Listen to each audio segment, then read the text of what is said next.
guys so much for joining us here for a very exciting episode with exciting news. Now, you guys all know our beautiful, which way am I pointing? This way. Our beautiful resident, Pam with Purrrfectly Holistic. Know her and love her, but you might not know these beautiful below humans right here that mean the world for us, cat parents everywhere. Zach and Jen with Viva Raw. Thank you guys so much. For doing what you're doing and for being with us here today. Yes. So excited. Yes. Super excited. You guys have some super exciting news that just came out on Monday. Mm-hmm. And I'm sure that you guys have been overwhelmed with like excitement and questions and busy and going live everywhere all the time. But first, let's build some suspense. First, I want to ask Pam. Pam, how excited were you when you heard the announcement that not everyone may know yet? I was very excited. Right? I was very excited. You know how hard it is to find really good raw cat food, like raw diets that are complete, not that you have to add a premix to or whatever. Yeah. So that is huge. That is huge. Yep. And so I think you just spoiled the announcement. It was hard. I was wondering how you were gonna like answer it. I know. I was just trying to build a suspense for someone who stumbles on this. Okay, Jen and Zach, could you guys, for anyone in our community that does not already know who you guys are and the beautiful work that you're doing, could you share a little bit about who you are and your story that brings you here to us today? Yes. Mm-hmm. Yeah, sure. So thank you for the wonderful, kind introduction. But yeah, I'm Jennifer. This is Zach, and we run Viva Raw, which is a raw pet food company.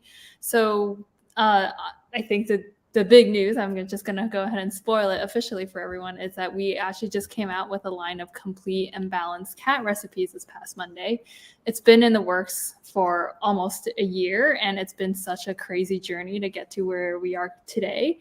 So just a little bit of background about how we started is we started around the beginning of 2021, actually. And the reason we got into the raw pet food, first of all, just look at us. we don't come from the pet food industry, right? But where it all started was we had our own dog, and we wanted to, get her on the best diet possible. She's basically our child. So we were home making meals for her, and it kind of got to a point where we were like, oh yeah, let's go out and buy stuff. It was too time consuming for us to do it at home, but we just really didn't find anything we liked. If things were gray and mushy, we felt like we didn't like the ingredients and things like that. So we were like, all right, let's try this out and see what people think. So naive idea, but yeah, it was very naive, and we can get into more of all the dumb mistakes we've made. But we started just basically making pre-model raw blends, 80-10-10, and we still have those. They're called our pure recipes now, which is good for people who want to kind of have a little more tailored, what they feed a little bit more, supplement themselves. And then almost a year after that, we came out with our complete and balanced line for dogs. And then basically really right after we came out with our dog recipes, we started working on our cat recipes. And let me tell you, it was such a journey, right? You're like, how do you work on a formulation for a year? But there's a lot that goes into it, right? Starting with I guess first off, formulating for cats is definitely harder than formulating for dogs in terms of the nutrition requirements. And there was a lot of consideration and thought we put into which types of ingredients we wanted to use for cats and which ones we didn't, just because we wanted to avoid a lot of veggies and certain supplements that would affect how the food would taste or smell. So we kind of trialed and errored. We did a lot of testing for different ingredients that we wanted to use, and then ultimately came up with our formulation. And then even after that, it was oh, now we have all the things written down, but it's how do we go about finding the suppliers for all these things, sourcing them, stuff had to come all over the place to actually have the recipe come together. So that's why we're super, super excited. I have a question. Who were your test cats? Who are our test cats? The taste tester cats. Yeah. So a lot of our friends, I'd say. And to be honest, even you guys were some of our first sort of taste testers. As we start to send out to a lot of our different partners. A lot of it has been sort of small scale, but I think sending out to, all of you, sort of helped sort of affirm that, you know, this was actually a recipe that everyone really, really loved. Yeah. So taste is, I mean, it's a good question because with cats are almost like smarter about their food than dogs are. So making sure it's very, it's a very good evolutionary trait. Yeah. Our dogs, almost, they are. Yeah. They very much are.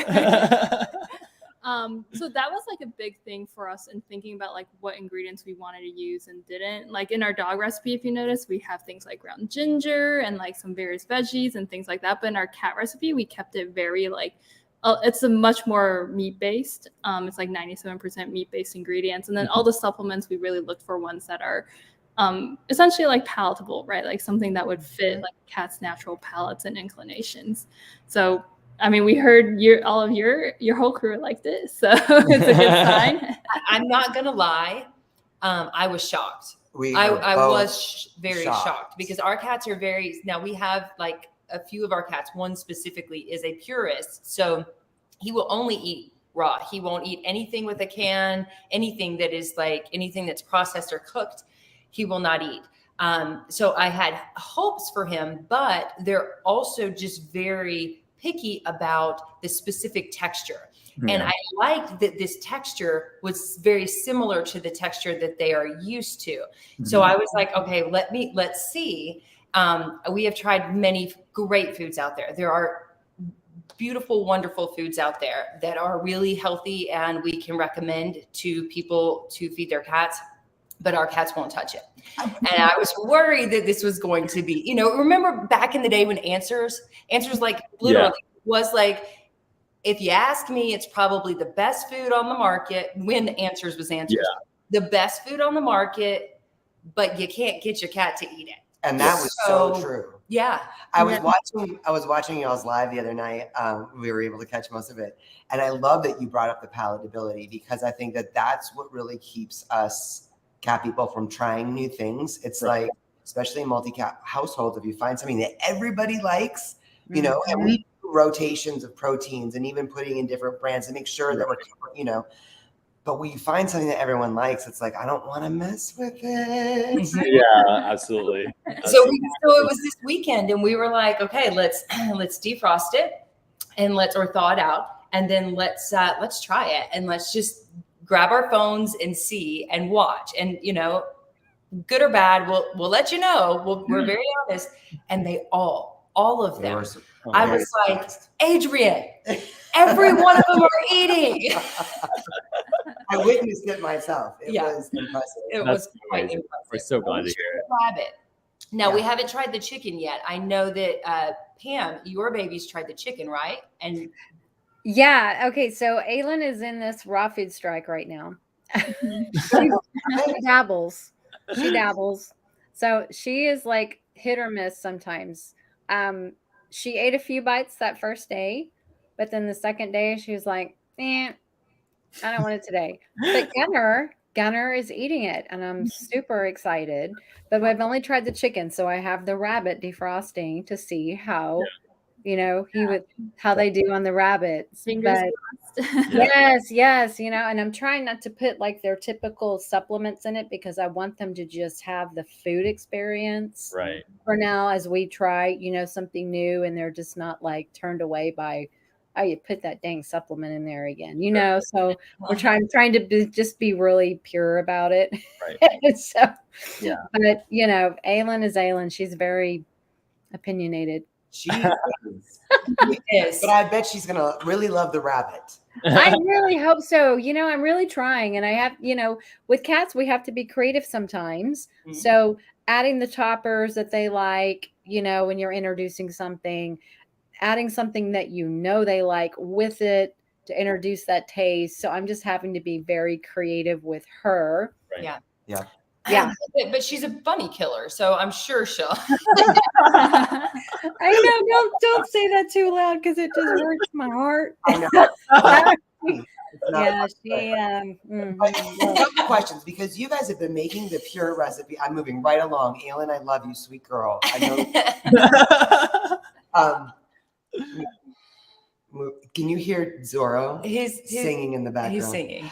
So you guys have had the pure recipe for cats for a while, Yep. and it's also And a our cats. palatable recipe, but it's not fully balanced, right? Which is, it gives us our own, like you had mentioned earlier, our own freedom to kind of like supplement how we want or do whatever, that sort of thing to kind of balance it out, or use it like we did in an already balanced diet or food, just to give them more diversity. Could you guys speak a little bit to this fact about the using synthetic blends of the vitamins and all that kind of thing, and how I love that it took you guys so long. We've all been on the edge of our seat For a while. for a long time. Since we met. Yeah, since we met you. And it took this long though to figure out the sourcing. Tell us a little bit why you didn't want to go with synthetics, and how you came about using the ingredients that you have found to balance this new recipe. Yeah, absolutely. So I'd say that a lot of the focus around like the whole food supplementation approach that we took is because of the way that you think about like what it means to use whole foods as sort of like healing for your body and like nutrition for your body, as opposed to something like a lab-based synthetic supplement, right? Like if you are using a synthetic supplement, let's say, for example, like you're using a calcium supplement, it is just pure calcium. It's very one-dimensional. And again, there is a time and a place for supplements like this. But what it ends up doing is it's very, very targeted, supplies just that and only that. But there's a lot of complexity that comes with whole foods, right? It's a whole spectrum of things. So when we're adding things like egg yolk powder or blue mussels, it comes with much more than just that one nutrient that we're providing. So that sort of full spectrum sort of nutrition belief is what we wanted to put into our cat recipes and offer something that was more like what they would sort of naturally be sort of, just like evolutionarily, it's what sort of like the cats came from in terms of what they used to eat. So it just didn't make sense to want to go through a direction of, we do use, I think it's 2 nutrients specifically that are taurine and manganese. And those are very, very intentionally chosen, partially because taurine is notorious as, one of those nutrients that cats absolutely need and is not something that they can synthesize by themselves. But we chose that in a way that would be in its purest, most natural chemical form as well as manganese. It's something that we sort of toyed around with a lot, and we could have done with manganese and some other forms, and we are using some manganese from blue mussels as well. But we didn't want to, put in some spices or some herbs that were, not necessarily biologically appropriate either. So we wanted to maintain the most pure form of the recipe while also being as nutritionally dense as possible. Nice. How do you keep it straight though? I mean, like the complexity, you guys were talking on the live about how nutritionally complex the nutritional profile really is for cats. And you guys have a dog. This is why I have so much love for you too. Like that's where, you really took that inspiration of wanting the best for your own baby and deciding to go down this huge journey, but then recognizing that you cannot leave cats behind. Thank you. Yes, we thank you very much. Yes. Absolutely. Yeah. But there's so much more complexity. Did you know that going in, or has not to the degree? No. Well, I mean, it was never a question of whether or not we would do cat. We always knew we would do it. It's just kind of a matter of when. And I think I am glad that, it's like dogs are honest. After having done both, dogs honestly are a little easier to formulate for. And so I'm glad we started there and learn as much as we did through that process. And then we were ready for the more slightly more challenging task of formulating for cats. I think the trickiest part is if you're new to sort of understanding nutrient profiles for cats and dogs, the simplest way that I distill it is that a lot of the time cats require more of nutrients, right? More nutrients than dogs do. So one, that's already more difficult to deal with. But at the same time, you're very limited with what you can add into the feline diet as opposed to the canine diet. So it's they need more, but you also are very limited in sort of thinking about what sources you should be using to add in those. Yeah. So that's actually a good point about cats needing more in general, which is kind of what also made us formulating with whole foods, that task also more difficult. Because a lot of cat recipes out there, like people will kind of add like a synthetic vitamin blend, and it's really easy to hit all the numbers you need to hit there, since those things come pretty concentrated. But like with whole foods, as you can imagine, the natural concentration of these vitamins and minerals are going to be a little lower. So it's just figuring out like, then it becomes harder of like, we have to like actually test these things because like those numbers aren't published. They're not like set to a certain standard all the time. So there was that added challenge of like actually, first off, we had a smaller pool, but then it's also within that smaller pool, like what will actually help us meet the numbers that we need. Yeah, different suppliers too have different levels as well. Like I think that's one huge thing that we've sort of realized from our journey through like the past years. Just for example, you can source like blue mussels from one supplier A or supplier B or supplier C, but they can have completely different levels, just depending on like how those mussels are sort of raised, like what part of the ocean they're from. So these nuances like really, really do matter. And it's really important to do it right, I think. But it's difficult, and that's also why it's taken so long. So we appreciate you guys being very patient.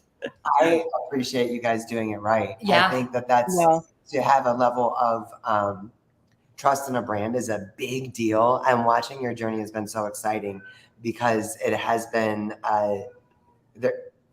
Zoro will not stop. He's singing. He is. Can you hear him? Can you Yeah. Yeah, it's faintly, yeah. He's singing. But it's so exciting to watch your journey. I love your transparency. I love, you guys share so much with your audience. You guys have got to, if you don't already, follow Viva Raw. Yes. You guys put out really great content, really great information. Thanks. We try. And it's relatable and absorbable. Yeah. And and like fun the nutrients to watch in your cat food. Yeah. That video where you were actually just showing the different supplements or nutrients that you were adding into the food. Like that was fascinating to me to see that, because not a lot of people, companies don't usually show that, right? Pet food companies don't usually show and aren't this transparent as to like where and what they're putting into the food. So it's really good for us as cat parents to be able to have a food, one, that our cats will eat, and two, that exceeds balanced guidelines, that is absolutely super healthy for them. And then also that is what I love, that you guys just deliver straight to your house. Talk a little bit about this, because I think and about the different options they have as far as protein. So you guys have 5 different protein options, right? Mm-hmm. Yeah. Yep. It's chicken, turkey, beef, duck, and rabbit. And we had them in all of our pure recipe forms. So the pre-model raw forms, we have those 5 proteins, and we wanted to make sure we offered all of them as well for in the cat recipes. Mm-hmm. I think a lot of the times people tend to launch cat recipes in just like a couple of proteins. So we wanted to make sure we offered them in many different varieties, so that because protein variety is very, very important. I mean, I agree. It's completely different nutritionally from, while all of them are considered complete and balanced, there's still merits to feeding one or another, right? So Pam, can I have you jump in on that? Because I know that every time that we've worked with you a lot, and a lot of times you will suggest different proteins. So what do you think about the variety, and what do you kind of see as why you suggest different proteins for different situations? That's a great question. And I applaud you guys for giving the variety. Number one, because cats get bored eating the same food every day, just like we would. But you have different health conditions, and you have different Chinese elements in pets, so their bodies may be too cooling and they need the warmer proteins, or vice versa. So it's great to have the warming options. It's great to have the cooling options. It's great to have the neutral options, so that we can help balance these, potential health conditions that they might be struggling with, or have dietary, sensitivities and things like that. And they can't eat chicken because everybody has a chicken recipe. Mm-hmm. Not everybody has a duck recipe. Not everybody has a rabbit recipe. So those are really good cooling options. Some places do more turkey or beef, but it's so nice to be able to rotate, because like you were saying, every protein has a different nutritional profile. So by changing up their proteins in a rotation, you're giving their little microbiome different you're feeding the microbes in their gut differently, and you're building a bigger microbiome profile as well, which is super healthy if you want to look at overall benefits of, health, Right. which I do all the time.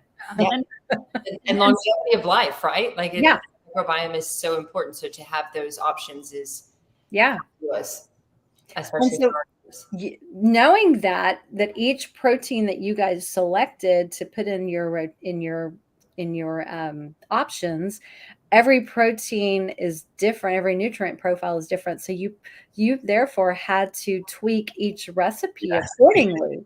So it is not easy math. It's not easy science. No. Hats off to you, because I pretty much failed chemistry. I can't. I don't have that mind, to go in and figure out all the little nitty gritty, but that's what you guys had to do. Yeah. And that is it is a really hard thing. Before we started feeding raw, we were looking at the cost, and we were like, I don't think we can afford this, but we have to start doing it. So we spent like literally a year, and I read books, and I went online, and I did research, and I was like, we're going to make it ourselves. We're going to make it at home. We can absolutely do this. It's going to be the best. And I could never get that math right. And I am actually pretty good at math, but I was pretty good at chemistry, but I could not. No. Talk to you a little bit. I mean, I think that you guys, the exponential amount of value, for lack of a better word, for our cats nutritionally, being that, like you said, Zach, these are complete and balanced recipes for chicken, for duck, for rabbit, right? Yet every protein has their own nutritional profile. And I think that was a big eye opener. We thought, well, we can just use a packet of synthetic stuff, balance those out. So walk us through a little bit about what, for those of us that may not understand how that doesn't actually work, and what it actually goes into making a protein complete and balanced. Yeah. So I like completers and things like that are pretty popular on the market because they're easy, right? And I guess there's kind of a distinction between there's this in US, like the guidelines that we follow are established by AFCO, and if you kind of really look at the numbers, they have some minimums and a few maximums, but there's a pretty wide range of where your numbers can end up. So with a lot of these like all-in-one sort of mixes, it's like you can technically, meet the marks, but you're probably not, at optimum levels. So that's kind of the difference there, right? If you just go by like check, you'll get all the green boxes. But then if you really actually go a level deeper and see like, oh, is this actually at an optimum level, or is it kind of high? Like, you're really not going to have that like fine grained control over it. So then what do you guys do? Do you just say like, okay, like we know this and this, this much, and so we put it together and then we like send it to a lab and test it? Or you guys have like a testing kit to where you can like Well, I mean, we know we know why we're adding certain ingredients, and after that we obviously know how much of those nutrients each gram or whatever is providing, right? And then basically mix it based on that prior to adding into the recipes, right? So there is that level of complexity. But yeah, as Jennifer said, I think what's also interesting to know about some of these completers is, and I think what you have to be a little bit careful about is, often they're going to exceed what you need. So you just have to be a little bit more careful, because I think just generally speaking, completers would rather exceed than obviously, fall short of what you're looking for. So in some cases, if there are certain nutrients that are added, you have to just be a little bit more careful. For example, I think a great nutrient to discuss is like copper. One of the really common things is if you're using, for example, like a beef recipe or a red meat recipe, the liver is known to be very, very concentrated in copper. Right. But oftentimes, if you're adding like a completer as well to a food that already has like a ruminant liver in it, you could actually be exceeding what is considered as healthy for copper limits. And unfortunately, there's still some sort of back and forth about AFCO having maximums on that. It's known that like copper is not great to overdose on by any means, but still there's no maximum. So of course, completing it does not necessarily mean that it's always great. Yeah. And I do think, Pam, piggyback on top of this, because I feel like you have something important to say, but I do feel like let's not freak out. You know, we have been in a budget where it's like, we're going to make our own stuff and we're going to use this completer. I think we need to look at it like every meal doesn't need to be perfectly balanced, but over time, and I think that's what us cat people fall into, over time, we just stick with one thing. So while it might be falling within the wide margins of acceptability, maybe a little high here or there, if we stay with that over the lifetime or weeks, months, years of our cat's life, then we're looking at building up levels of or creating deficiencies. So it isn't just about one meal. Oh my God, I got to throw this out. You know, I can't use a completer, but it is about recognizing that, you know, foods like Viva Raw balance each protein profile they did in that a way work for you. Yeah, that I think is the real value. And Pam, go ahead, piggyback. I feel like I felt you wanting to say something about the copper building up of excess. Well, no, I was just remembering, I hear Dr. Karen Becker talk about copper storage disease, and I know it's probably more of a thing in dogs, but you're absolutely correct, because when you're using actual whole organ meat, you know, for not only their protein, but also all the other minerals or vitamins that they can provide, you don't want to keep adding multiple sources of extra on top of that, because then it just, like you said, it can reach that maximum or be above, and then long term you could really cause problems. So Absolutely. And because we're not scientists and we don't work in that field, and I don't want to get out the calculator every day and have to calculate, because that would just drive me crazy. I am so grateful that you've already done that work for us. So I thank you, because I can't do it. And I don't have to do that, you know? Yeah. And again, like completers by any means, that they are a great option, you know, for a lot of people. I think one of the most important things we can recommend is just reach out to the company that you're getting your completer from and just ask for the nutritional analysis, right? That's a great place to start. And that can be a great way to sort of just compare against what you, and then again, like you can look at USDA data of like the cuts that you're feeding. I know this is getting a little technical, but you know, of course, if you're invested in making sure that your pet's getting the best, it is advisable to look at that long-term at least. And I think correct me if I'm wrong, I could be wrong, but I think at least in one meal completer company that I've used in the past, they actually specify use with this meat or this meat. So I think they've already kind of customized their completer to work to be balanced for specific proteins, but not all proteins. Yeah, absolutely. I think there are completers like that for sure. Yeah. That's cool. a good Cool. I was actually just thinking maybe one day we should do that. Never mind. I'm gonna go with you guys. Okay, so Cheryl has a question about the bone. She said, "Do you have any cat foods where the bones are not ground into it to keep phosphorus levels lower for senior kitties, especially with kidney disease? Have you considered or?"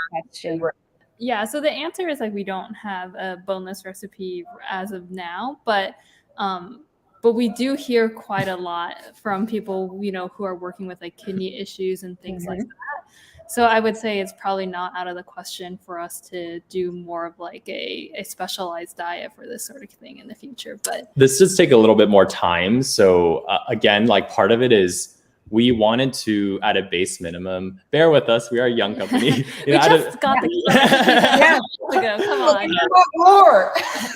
But yeah, no, at a bare minimum, we wanted to make sure that we hit what is, you know, considered, you know, AFCO nutrient profiles for adult cats, for kittens, for dogs, for puppies. And then afterwards, we get to work on some of these more creative diets. For example, like what you're describing here could be like a veterinary diet that we would collaborate with someone on.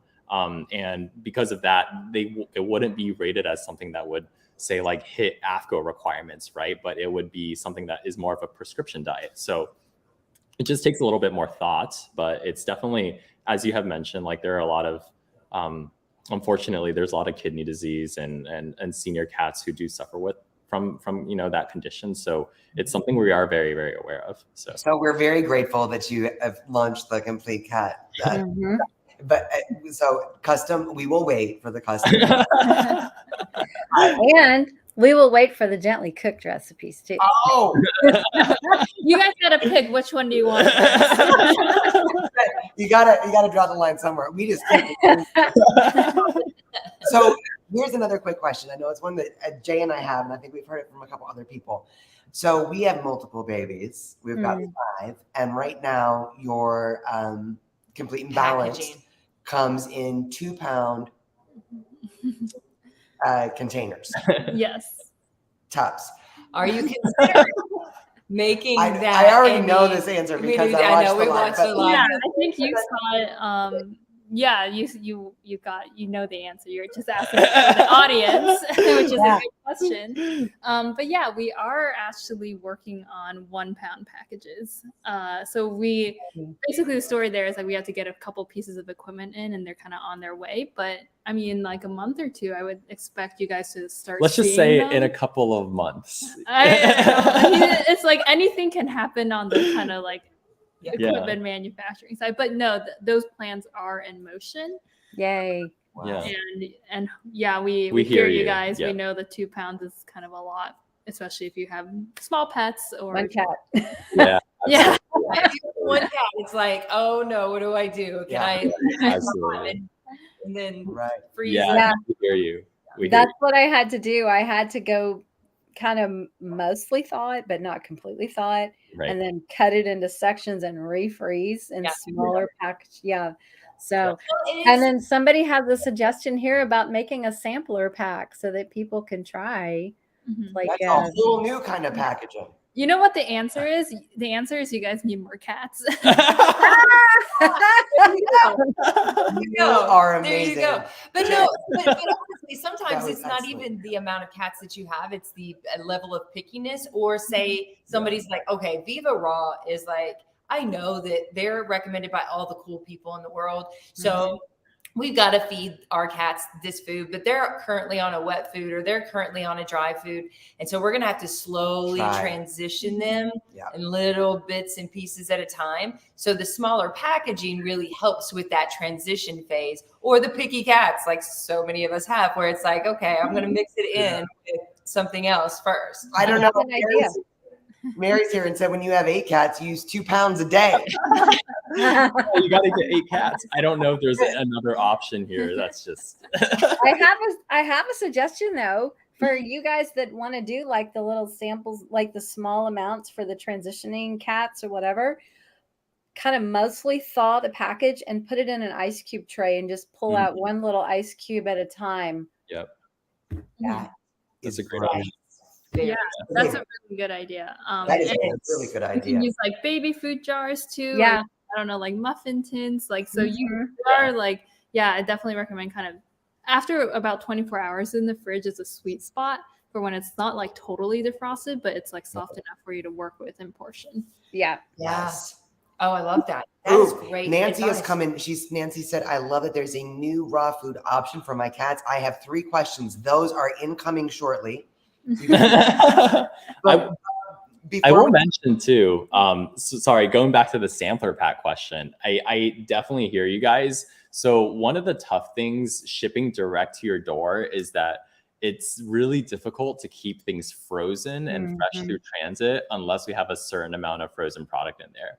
So I will share that like as sort of an something that we've tried to do to help ease that is that we do offer a clean bowl guarantee on your first order. So what that means is actually if for any reason, like literally any reason, your cats don't take to it, maybe they take to, 2 of the proteins, but not the other 3, we refund or replace whatever doesn't work for you. So that definitely helps out a little bit with that. Yeah, because we get it. Yeah, we hear you guys. It's hard to commit to 10 pounds sometimes. Very nice. I just got a business idea though. For Super Zoo, for you guys to come to Super Zoo this year. Well, you have 2 months, plenty of time, right?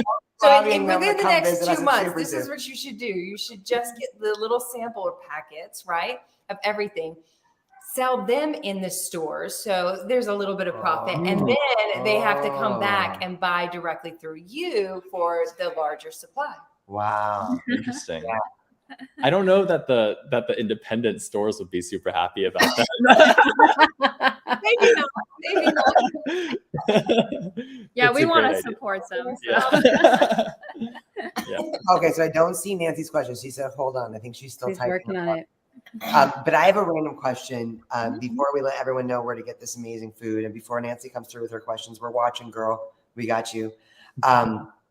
What in this year-long journey of, well, actually, since you started, what's been like a surprise hiccup you guys just did not see coming? This is a great question. Because, you know, when you're talking about packaging and getting new machinery for this or that, we, the consumer, don't understand what it's like to bring a product to market, everything that goes into all of that. So what is not just the formulating, but everything, like you just said about shipping, like the boxes, the packing, the dry ice, moving from your kitchen to a manufacturer, like right. Like what's a hiccup? What's a hiccup that you guys just didn't see coming on this journey that you remember? Oh, I don't know. I thought you were way. gonna go. Wait, no, you go first. You can have two. yeah.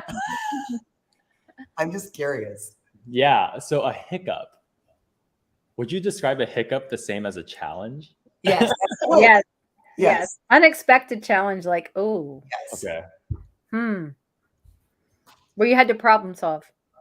Yeah, I would say, okay, so one of the things I would say overall has been very, very difficult for us and continues to be, I would say, a challenge / hiccup on a daily basis is our sourcing.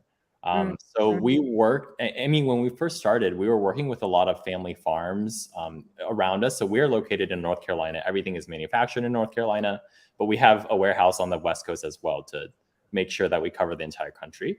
But of course, like when we started, we were working with smaller family farms in North Carolina. And then as we grew, making sure that we grew, you know, with our suppliers, but also having to extend and add on additional suppliers.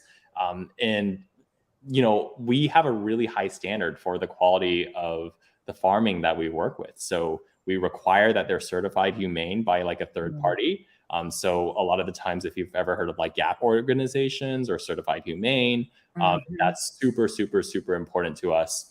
And then 2, no antibiotics or hormones ever. So what that also means is that none of these farms are using feedlots because as a result, a lot of these farms, factory farms, are using feedlots, using antibiotics, and able to keep their animals, I mean, unfortunately, alive until the time that they're, you know, sort of like slaughtered and processed for consumption.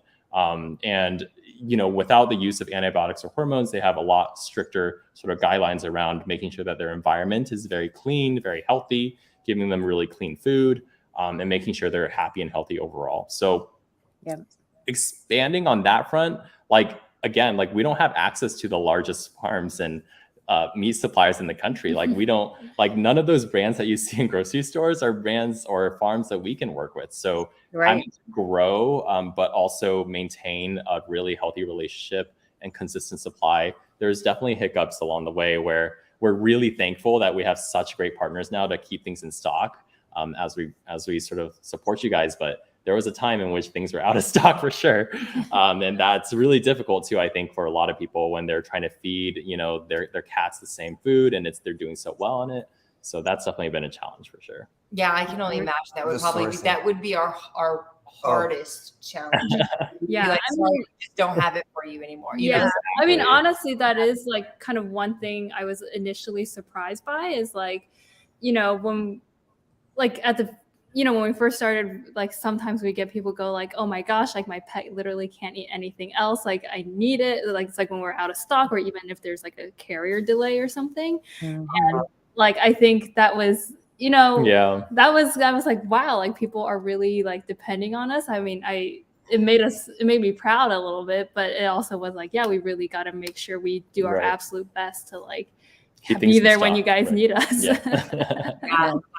That's on the emotional level, right? Like that's the absolutely. Well, and I guess that So Mary's asking, do you guys ever see yourself selling in pet stores, like smaller private pet stores, independent? Yeah, so we work with like a handful right now. We don't really work through any distributors. We kind of on a ad hoc basis. If somebody reaches out to us, we'll like ship them boxes and things like that. So it's pretty kind of a small operation for us right now, but definitely something we want to experiment with going forward. So if any of you guys listeners are interested, definitely send us an email and we'd be happy to chat. Yeah. And your email address? info@vivarawpets.com. Yeah, or go on our website, chat.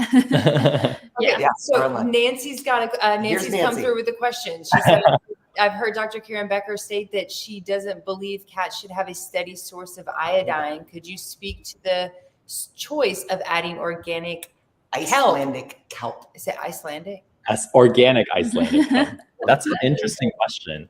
To be completely honest, I don't think that I've seen that video or that article that, Dr. Becker is stating this. We'd be happy to sort of review this. But from our perspective, there is a minimum requirement of iodine from an AFCO standpoint in the feline diet. So in order to be considered a complete and balanced food, we definitely needed to make sure that we hit that. There is a decent amount less kelp added into the feline diets naturally compared to the canine diet already. So that is a difference. But I think one thing that you should know about Viva overall as a company too, and just our philosophy, is that we don't shy away from new research or new information coming out. So by any means, if there's sort of like progress made in this space, and we would love for there to be more information about fresh diets and just raw feeding nutrition, we will be the first to make any sort of changes to our food, and all that information is music to our ears. So yeah, I will say I heard Dr. Becker talk about that as well, and she was basically talking about how AFCO needs to get their numbers back together because the from her experience at least, and everything that she's seen over so many years in this industry, that cats need a whole lot less iodine than AFCO calls for. So so that definitely makes sense. Developing information. Her next question. I love this question. I do too. Nancy, I love you. This is great. You should join us. All the hardest questions. But this is a great one. And for anyone that doesn't know who we're about to talk about, I really encourage everyone to bookmark truthaboutpetfood.com. It's such an invaluable resource for all of us. And it is the brainchild and the incredible, amazing, ongoing effort of one Susan Thixton. And she every year puts out a list. So the question from Nancy, a list of pet foods that she would actually feed her own babies. That is approved. That is approved. She is a consumer advocate. And the question is, are you planning to certify with Susan Thixton's Truth About Pet Food list for 2024? Yeah, we are. We're actually on her list for this year. That's right. I'm like, woo! You're actually right. Of not being on her list for next year. As long as Susan emails us, we'll plan to be on her list. Yeah, and I mean, her like having gone through it as like a manufacturer, as a company, like we will totally vouch for her list too. We basically sent her, all of our sourcing contacts, all of the certificates they send us, like invoices, that, everything. I mean, a lot of these documents, we had to go and ask our supplier for, and they had it, but she fact checks every label claim we make. Right, so absolutely. She is exceptionally thorough in her due diligence. But it's a lot of work, you guys. If you are not, we don't know the type of work it goes into to get certified for Susan's list, because it requires a lot of work on y'all's part to go dig and get all that information from your suppliers and all of that. And we as consumers don't necessarily know what even to ask for, as far as like what makes this, everybody knows third-party testing is good. Everybody knows organic is good, but you don't necessarily know all the ins and outs. You could go and do all the work that she's done over the past going to all the 30 AFCO meetings, going to all the years sort or of something. things, buying the $500 books so you can find out how they define it. We love the effort. She really is a consumer advocate. And as you guys went through it, it can seem a little overwhelming, everything that Mm-hmm. she asks for. At the same time, it's why I think so many of us consumers Trust put it. so much trust Absolutely. in her list. And I just want to say hats off to you both being a making new that company list. Yeah.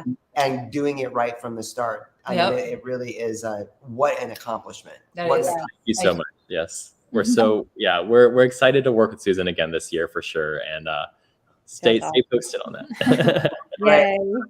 And I think that kind of the last question, Nancy's, I think that kind of, if you made it to Susan Thixton's list, do you have independent nutritional analysis profiles available for each one of your proteins? Yes, we do. So all you need to do is just go to our website, and there's going to be 2 tabs on each of the product pages. One is about the ingredients and one is about the nutrition. So if you click the nutrition tab, there's a little blurb on guaranteed analysis, but there's also a link that links to a PDF about the detailed nutritional analysis for every single protein. So That's Beautiful. awesome. Beautiful. You can Thought of everything. That is such a hard question for most pet food companies. That's what I'm saying. That is a really hard question that most people would be like, Oh, we'll have to so talk we about have whatever them, and department. you can Just email us, here. and we might be able to say, like, or blubber around and be like, this is proprietary information. yeah, absolutely. As they, as they No, are. yeah. I mean, for us, it's like the first thing that we have when we even like start working on the recipe, right? So it's absolutely like something that we want to share with you guys. It's definitely a good question to ask because, after us having like formulated foods and things like that, like there are definitely companies out there who label their food as complete and balanced, but like likely aren't, right? Like at our point, we kind of can look at an ingredient list and be like 80% chance not balanced, but you can always ask. So I think this is absolutely like a great question for anyone who's trying a new food to just make sure that the numbers match up and things like that. Because raw feeding is so new, there's a lot of companies out there, even they may have the best of intentions, but just haven't gotten all the knowledge, who are like, this seems like it could be balanced and label it as such. So that's definitely something really good to be aware of. Yeah. Christina said, I'm in Texas. How much should I order to be able to get this all frozen from North Carolina? And now, so I guess the question is like, what's the minimum and what's the maximum that you would suggest ordering? That will remain because you were saying too, that there has to be our order minimum is just 10 pounds. And what we do on our end is we do monitor the weather in different areas. Yeah. We're very attuned with the weather now. So if Texas gets pretty hot, so what we'll do, especially in the summer, is just add extra dry ice in there and things like that. There's actually an automatic system. So there's literally an algorithm built out to add dry ice to your order. I love that. On literally the heat index of your city. So it's pretty snazzy. But if you live in Texas, it's likely that you're going to be getting a lot of dry ice on your orders. And we're specifically adding dry ice to make sure everything always arrives to you frozen. So any amount of food you should be ordering would arrive frozen. Yeah. And I can attest because I live in Texas. I live in Central Texas, and my food got here and it was frozen, y'all. It was frozen. Right. Yep. Right. And we live on the West Coast. Where on the West Coast do you guys have? We have another warehouse in California. So we have everyone in no more than 3 days. Yeah. Oh, that's beautiful. Okay, before I'm getting to Sally's question real quick, I just want to say everything that you guys just mentioned about being able to answer those tough questions. For everyone watching this, I just want you to know how well you guys just answered this. And this is how comfortable we should feel asking any manufacturer or whoever is making products when we want to know what we're putting in our cats. We should feel comfortable asking these questions, and we should be able to get this clear, kind of transparent results. I just think that you guys are an absolute. So thank you for that. Sally said, I bought the Viva Raw before it was the Complete for Cats. Trying to transition kittens can be crazy. They all had diarrhea with blood. It seems like too much too soon. Any tips and tricks? So kittens can be. So there was the pure. Right. And I think, and I'll let you guys weigh in real quick, but I'm just saying from our experience, kittens are it's so exciting to transition kittens to raw because they're so eager.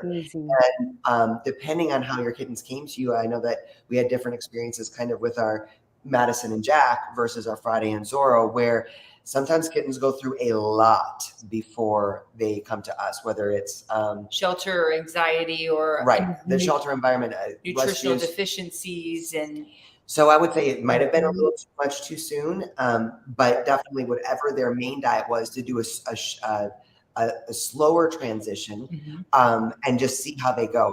You're awesome for watching the poops, because that's kind of how we gauge as well how a new food is going, because most of the time it's beautiful magic, and you know how I love my cat. She's cat shit crazy. I'm cat shit crazy. And there's something I can add to that too, is anytime you transition a cat from one type of food to another, you are changing their gut flora. You're changing their microbes in their gut. And so there might be a few days where there is a little loose stools or diarrhea or whatever. It should work itself out on its own, but you could back off and just, go really slower in those cases. If you have some kind of irregular stool problem or diarrhea, things like that, you're just transitioning their microbiome to something that it hasn't had yet. So you give yourself a little grace and a little more time. Absolutely. Yeah, and I would say, I know that poop or blood in the poop can be very scary. So I think that when you do see that, pay attention to kind of what, if you're seeing bright red blood, it's usually something at the tail end. Right. And that's when I really watch the next poop. Not internal, external. If their poops are super black, that's when I'm a little more concerned. Bring that stool sample in, or bring those little ones in. Right. There could be something completely else, going on. Yeah. Did you guys have something? No, I think, yeah, absolutely. Slowing it down, transitioning, taking it slow, I think would be absolutely the way to go. Yeah. And I mean, one other helpful tip is even just like gently cooking it a little. Sometimes that's a little easier for their GI, and then you can slowly transition that to more and more raw as well. Oh, we're getting way behind the comments. Okay, we got time for just you got to answer them faster. this one, Christina said she reached out to you guys, and we're told the oysters and mussels is not raw in the food. I read that raw oysters have a toxin for cats. Can you touch on this topic? I've never heard this before. I did. I heard it in the last live. Oh.